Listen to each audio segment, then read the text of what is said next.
Igrejas Presbiterianas em Barra do Sana e Segunda de Casimiro. O livro de Atos dos Apóstolos, portanto, chegando hoje ao capítulo 20, e aonde nós meditaremos dos versos de 1 a 12. Vamos lá?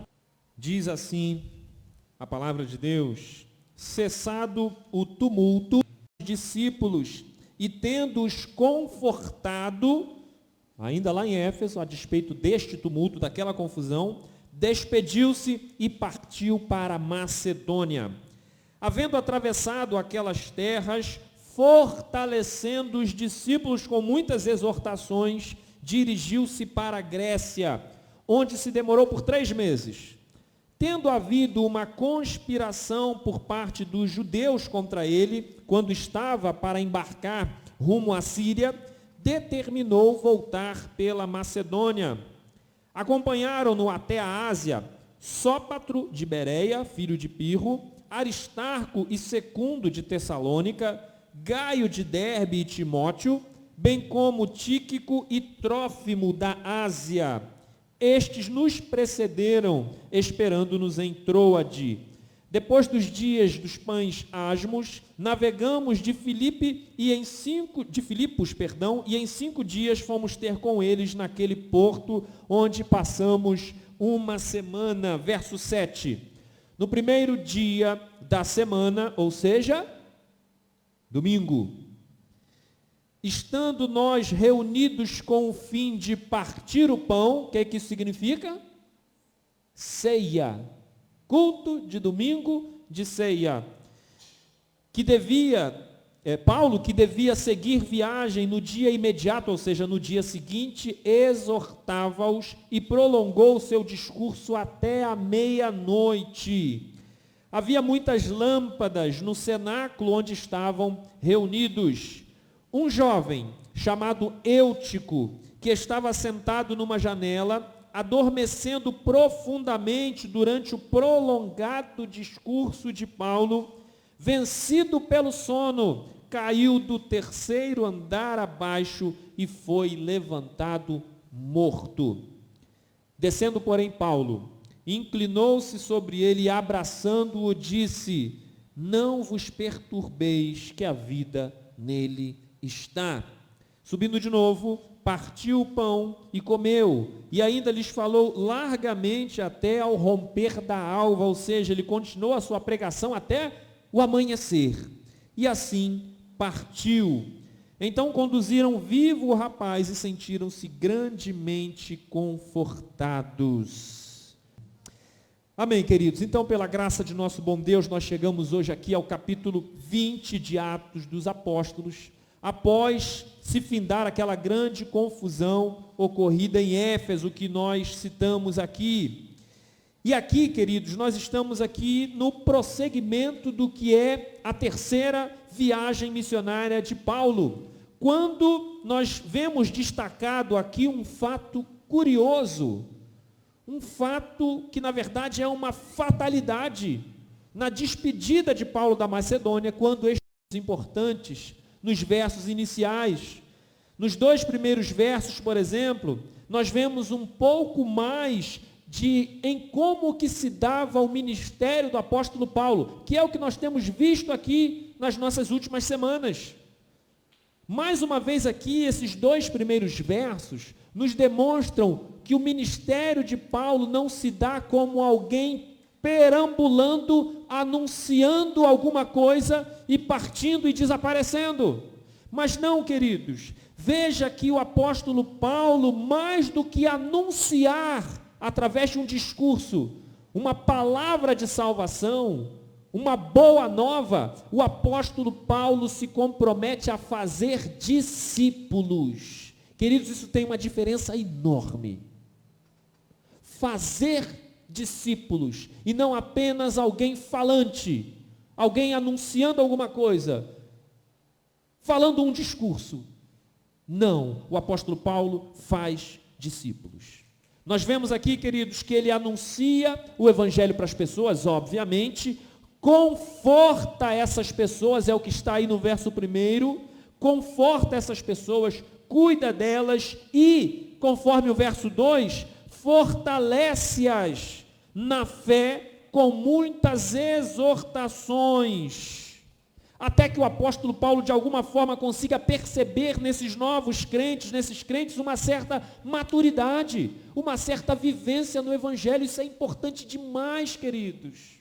Nada contra, na verdade eu tenho algumas coisas contra, aquele tipo de evangelismo chamado de evangelismo explosivo. Eu já falei aqui sobre isso. Quando se vai a uma praça, para a pessoa no meio da rua e rapidamente fala de Jesus para ela: olha, eu tenho uma mensagem para dizer para você, que Jesus te ama, Ele morreu pelos seus pecados e tal. E aí aquela pessoa, por vezes, de fato, ela é impactada sim por esta rápida mensagem, por este rápido evangelismo. E aí, ao final, aquela pessoa, em 5 minutos, por isso que é chamado de evangelismo explosivo, ela fala assim: você quer aceitar Jesus como seu Senhor e Salvador? E aí algumas pessoas, graças a Deus, dizem sim, sim. E como esse tipo de evangelista, por vezes, ele não tem muito tempo, ele diz o seguinte: amém, vou orar por você, ao sair daqui procure uma igreja mais perto da sua casa e Deus te abençoe. Queridos, quantas vezes nós temos irmãos nas nossas igrejas de 10, 20, 30 anos de crente, e às vezes a gente tem que dar uns cutucões assim na costela. Meu irmão, culto. Meu irmão, como é que está a sua vida de oração? Que desânimo é esse? O que Deus te fez? Quanto mais aqueles novos na fé, aqueles que estão ainda tentando saborear o que é o Evangelho. Então veja que o apóstolo Paulo, queridos, mais uma vez nós vemos essa característica peculiar de seu ministério.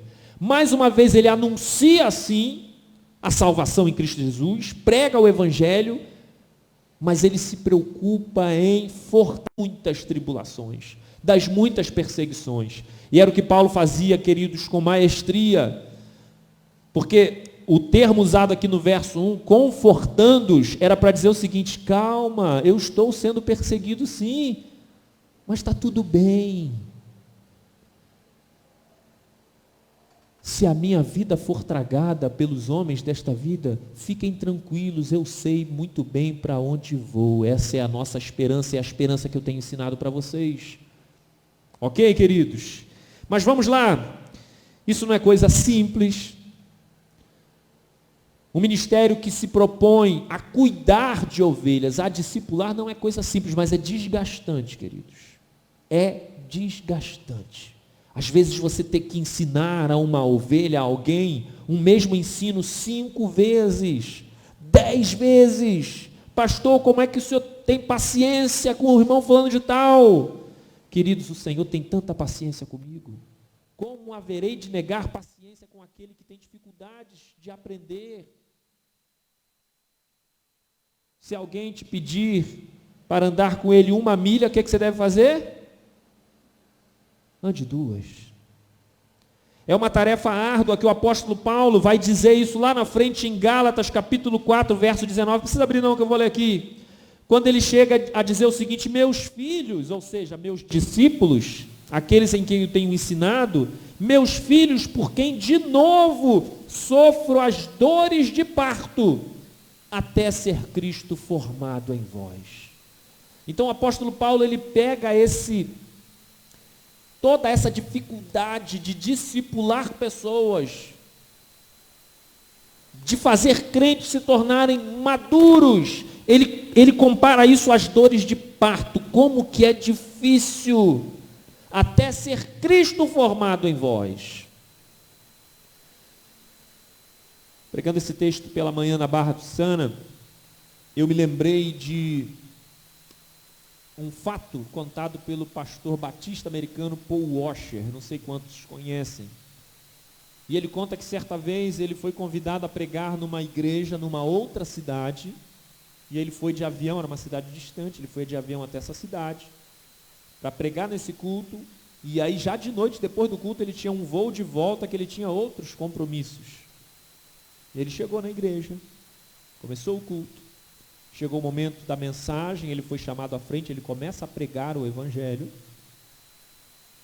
E lá pelas tantas ele diz que ele percebe entrar um homem forte, alto, com um semblante pesado, um semblante triste. Ele achou muito estranho.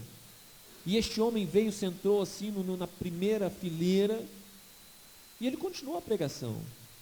E ele disse que ele ficou incomodado com aquele homem, ele tinha alguma coisa diferente.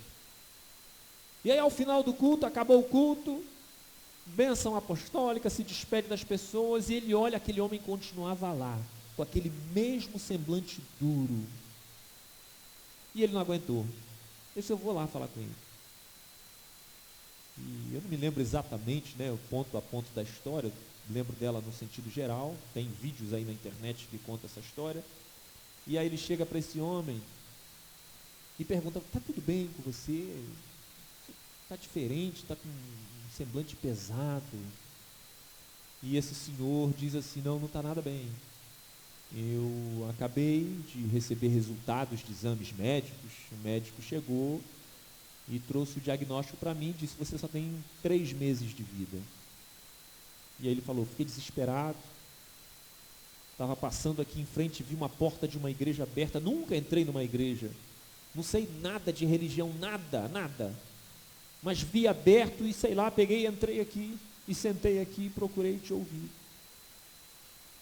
E aí Paul Washer falou assim, você entendeu a pregação? E ele falou assim, não entendi quase nada. Você não entendeu? E aí Paul Washer diz que sentou do lado dele, não, vem cá, calma. E começou, queridos, a falar do evangelho, lá do início, a mostrar para ele o Deus Criador, aquele que trouxe a vida de cada um de nós à existência, dando-nos esse planeta belíssimo, para que cuidássemos dele. E aí ele fala sobre a queda do homem, que o homem virou as costas para Deus. E aí ele começa a falar que o Senhor propôs um caminho de reconciliação, passando ali pelas profecias e chegando até o cumprimento da vinda do Messias, de alguém que viria assumir o nosso lugar de pecador, ir até a cruz e morrer por nós. Ele começou a pregar e a pregar. E ele disse que ele gastava tempo, e ele às vezes parava e perguntava, você está entendendo? Ele, mais ou menos. E disse que ele chegou até o ponto que tinha alguém que falou assim, pastor Paul, o seu voo, a hora do seu voo. E ele falou o seguinte, cancela, eu só saio daqui quando este homem compreender o evangelho. E aí tem uma cena que eu acho belíssima, que ele diz que ele leu algumas vezes João 3,16 para aquele homem, e pregando, insistindo, teve lá pelas tantas, ele falou assim, Paul Washer, lê você agora aqui para mim, João 3,16, e aí disse que esse homem falou assim, mas de novo esse texto? Ele disse, rapaz, é importante, leia, você precisa compreender. Aí ele diz que esse homem começou a ler, e que Deus amou ao mundo de tal maneira, que deu seu Filho unigênito, para que todo aquele que nele crer não pereça, mas tenha vida eterna. E Paul Washer disse que ele repetia e voltava ao início, e lia de novo, e ficava lendo sozinho, e Paul Washer falou assim, o que foi? Você já leu? Vamos partir. Ele falou, espera aí, você não está entendendo o que está escrito aqui? Ou seja, parece que naquele momento ele começava a compreender o evangelho.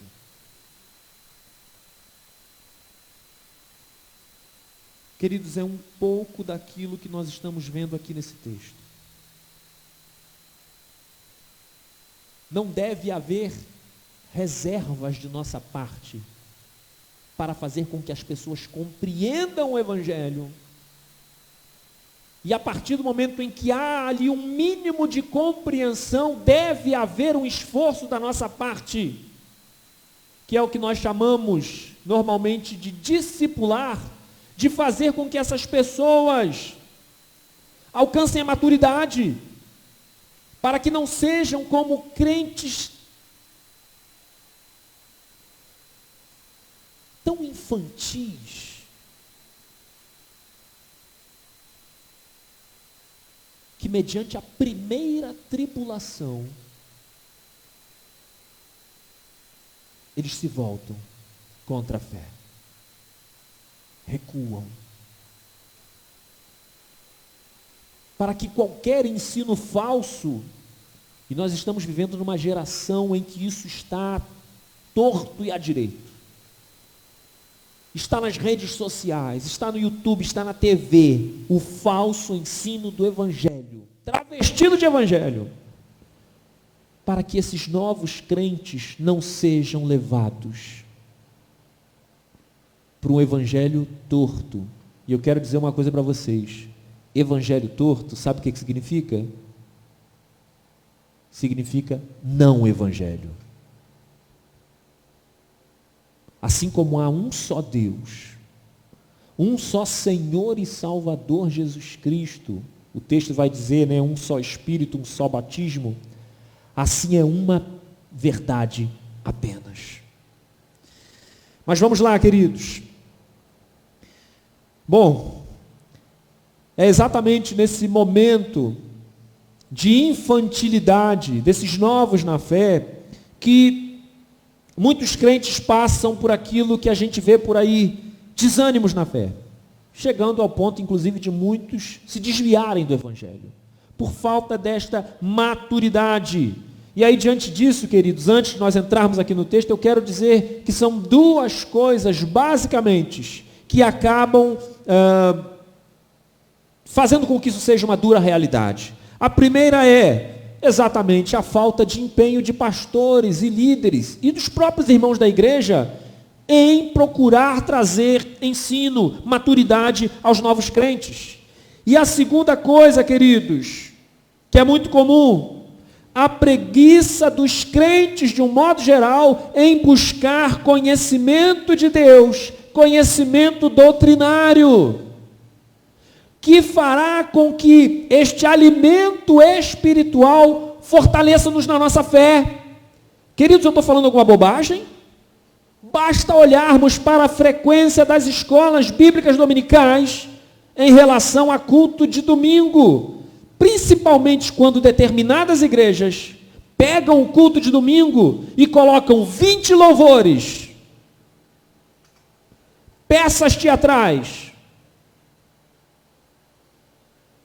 homenagens, festas, grupos, corais, ainda que haja lugar, queridos, para essas coisas.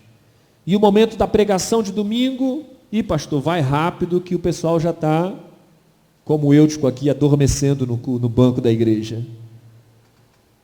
Normalmente esse tipo de igreja, queridos, lota no domingo, e a escola bíblica dominical é uma negação.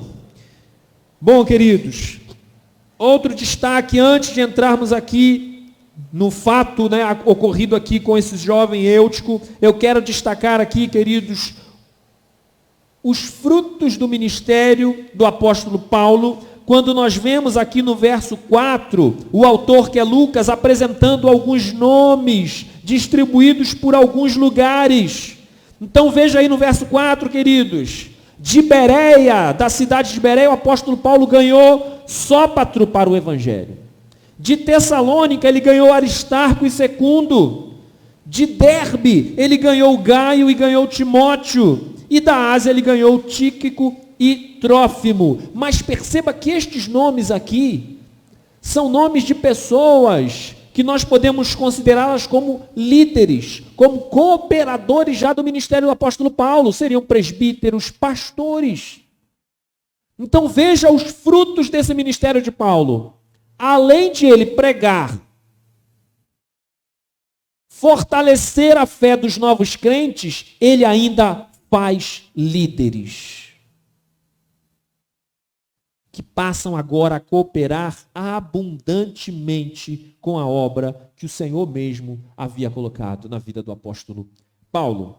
Mas sem dúvidas, queridos, o foco daquilo que Lucas nos traz aqui nesta narrativa, sem dúvida, então, é a história do jovem Eutico, que, como dissemos aí, né, no primeiro dia da semana, num domingo, reunidos para cultuar, para ministrarem ali a Santa Ceia, o apóstolo Paulo exorta-os na pregação desse culto. E prolonga este discurso até que horas, queridos? Até a meia-noite. Se acabamos de falar aqui, queridos, de alguns frutos do ministério do apóstolo Paulo, em fazer discípulos por todos os lugares, em promover líderes no meio da igreja, você consegue perceber aqui qual é o método do apóstolo Paulo principal? Como que ele consegue? Ah, pastor, minha igreja tem poucos membros. Qual é o método do apóstolo Paulo para que a gente consiga atrair multidões aqui para a nossa igreja?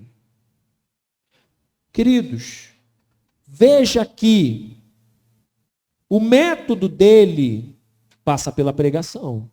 Mas se você observar, veja que Paulo não está pregando. Que local é esse que ele está pregando aqui?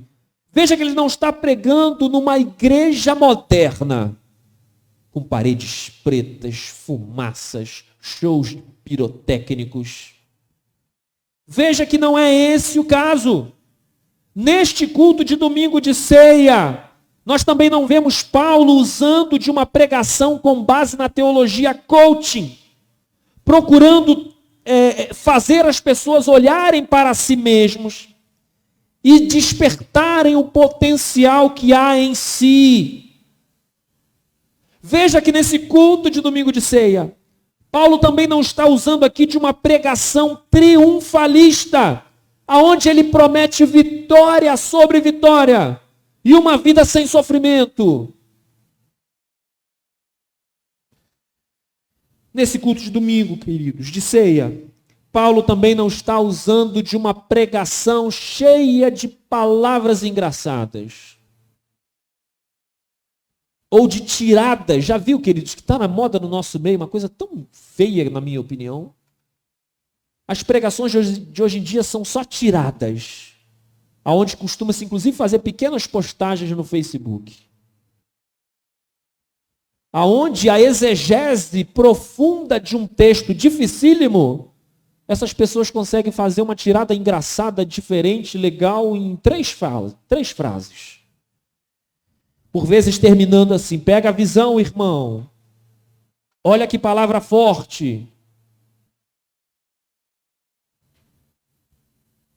Mas enquanto muitos reclamam que por vezes os nossos cultos são demorados, quando por vezes não demora 1h30, principalmente no nosso caso, queridos.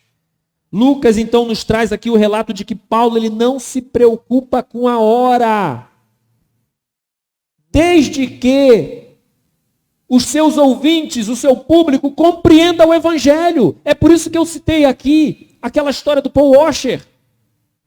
Ele não se preocupou com o horário. O seu voo, pastor, cancela o voo. Eu não saio daqui enquanto este homem não compreender a verdade do evangelho.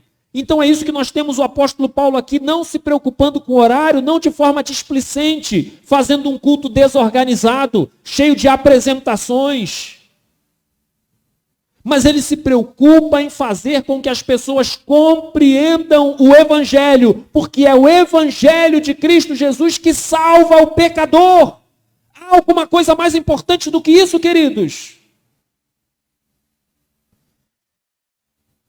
Mas é nesse longo discurso que se estendia até a meia-noite. Por que se estendia? Porque, como eu disse aqui, na verdade ele vai terminar de manhã.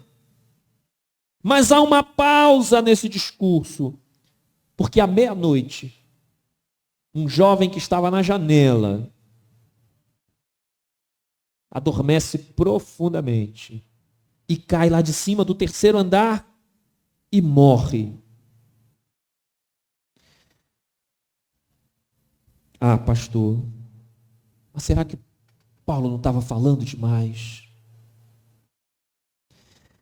Será que Paulo não podia resumir o seu discurso, finalizar ali até umas 9h da noite no máximo? Queridos, eu quero te dizer o seguinte, me perdoe a dureza dessas palavras, mas quem pensa desta maneira parece se esquecer do privilégio que é estar diante de Deus no culto. Estamos aqui vivendo um privilégio de poucos.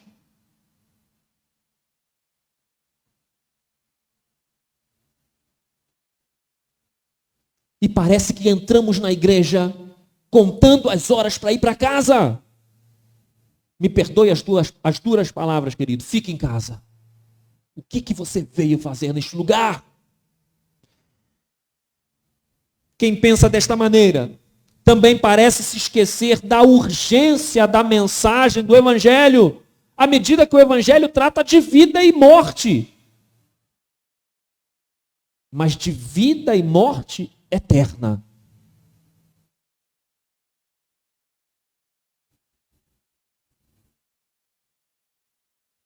Queridos,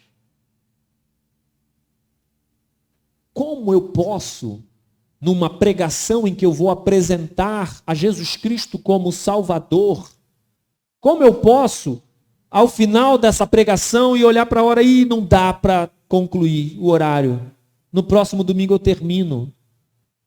Ou seja, a minha pregação faltou o que é fundamental. E se aquele que precisa ouvir desta palavra de salvação morrer durante a semana? Então veja aqui, queridos, que o tempo todo nós somos chamados a observar a urgência do Evangelho. Então, nesse sentido, queridos, o apóstolo Paulo ele não poderia parar. Nós não temos detalhes dos contextos aqui, do que está acontecendo. Mas é fácil compreender, queridos, que era necessário ele trazer um entendimento àquelas pessoas, porque nós vimos aqui no texto, ele tinha que ir embora no dia seguinte. E diante desse momento já crítico na sua vida, em seu ministério, ele sabia que a qualquer momento ele poderia ser preso e morto. Então o apóstolo Paulo falou o seguinte: olha, eu vou embora amanhã. Então eu não saio daqui enquanto eu não expor para vocês detalhadamente quem é Deus e seu Filho Jesus Cristo, que morreu pela minha vida e pela sua vida. E há salvação nele, e há esperança nele. É por isso que o texto nos informa, queridos, que nesta pregação de Paulo, de forma muito simples, ele simplesmente exortava aquelas pessoas.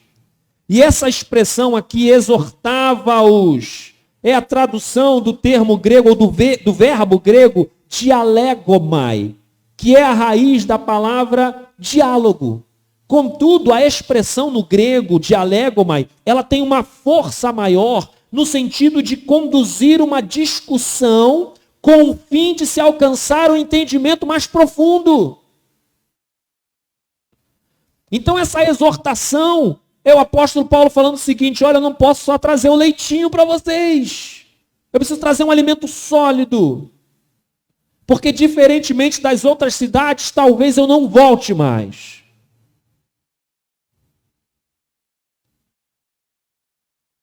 E você precisa compreender a graça do Evangelho. Mas como vimos aí no verso 9, vencido pelo sono, Eutico caiu do terceiro andar abaixo e foi levantado morto. Queridos, que desastre e que fatalidade no meio de um culto, e culto de domingo, e culto de domingo de ceia. E a pergunta que nós fazemos aqui para a gente já partir para o final é: que sentido tem isto nesta narrativa? Por que Lucas destaca a morte desse jovem? Ah, pastor, eu acho que o destaque aqui é para dizer que Paulo poderosamente ressuscitou aquele jovem. Queridos, observe o texto. A ênfase não é esta. Isso é um detalhe que, se bobear, passa desapercebido da narrativa de Lucas. Não é isso que ele quer tratar. Porque se você observar bem, queridos, isso é interessante demais. Se você observar bem, o apóstolo Paulo interrompe a sua pregação, desce as escadarias. Aquele jovem é ressuscitado. O apóstolo Paulo volta. E o que acontece em seguida? Ah, se fosse nos dias de hoje, queridos. O pastor ia trazer o jovem Eutico na frente da igreja. Aqui, irmãos, Deus o ressuscitou. Eu coloquei as mãos sobre ele e ele ressuscitou. Agora nós vamos sair de igreja em igreja contando o testemunho dele. Se tiver rádio aí, em toda a Ásia, nós vamos levar ele para o rádio, vamos levar ele para a TV. E ele vai virar, a figura central. Queridos, veja o que acontece imediatamente.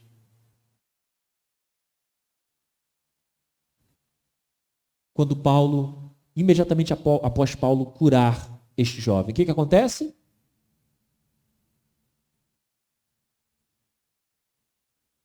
Paulo volta a pregar e vai até de manhã. Veja que não há nenhuma ênfase neste fato. Veja que no contexto, na história aqui desta narrativa, é como se, entendam, queridos, é como se Paulo dissesse o seguinte: poxa, me atrapalhou tudo. Eu estava no meio da pregação, ele caiu morto, eu tive que descer, o culto parou, as pessoas ficaram assustadas, e aí eu fui lá, orei por ele, ele ressuscitou, eu volto correndo, chego aqui, encontro um público, um auditório disperso. E aí ele não dá ênfase nenhuma ao jovem, porque esse jovem só vai aparecer aqui no final do culto. Veja aí, queridos. E assim partiu, final do verso 11. Ou seja, Paulo acabou a pregação, ele vai embora, e aí então conduzem vivo o rapaz e eles se sentem grandemente confortados. É como Paulo fala assim: não olha, ele foi ressuscitado, que bobeira. Esse não é o ponto é o evangelho que está sendo pregado. E aí, queridos, o que eu trago então como relevância deste jovem que caiu morto e foi ressuscitado? Apenas simboliza para nós que este jovem adormecendo no meio da pregação significa a vida de muitos crentes dentro das igrejas em que a pregação entra aqui e sai aqui. Que ao invés de aprenderem do evangelho e colocarem em prática este evangelho, adormecidos, apenas ouvem e não praticam. Estão dormindo na casa de Deus. Estão dormindo ante a verdade urgente do evangelho. Mas assim como ele morreu e foi ressuscitado pelo poder de Deus, e aonde Paulo retorna à pregação, significa para nós, queridos, se você tem vivido essa vida aí adormecida no evangelho, que esta palavra te leve a despertar, a fim de que, simbolicamente, você seja ressuscitado e volte a ouvir a palavra de Deus e a colocar em prática o ensino de sua palavra. Que assim o Senhor nos encoraje, que assim o Senhor nos desperte e que assim o Senhor nos encoraje a encontrar no meio aqueles que estão cochilando na fé, aqueles que estão dormindo na presença de Deus, a fim de que por meio das nossas vidas o Senhor possa acrescentá-los, fortalecê-los, fazer deles, quem sabe, outros líderes, assim como Paulo fazia, e que todos prossigamos vivenciando a verdadeira fé no Evangelho, que é uma fé prática, e que assim o Senhor nos abençoe. Amém, queridos? Igrejas Presbiterianas em Barra do Sana e Segunda de Casimiro.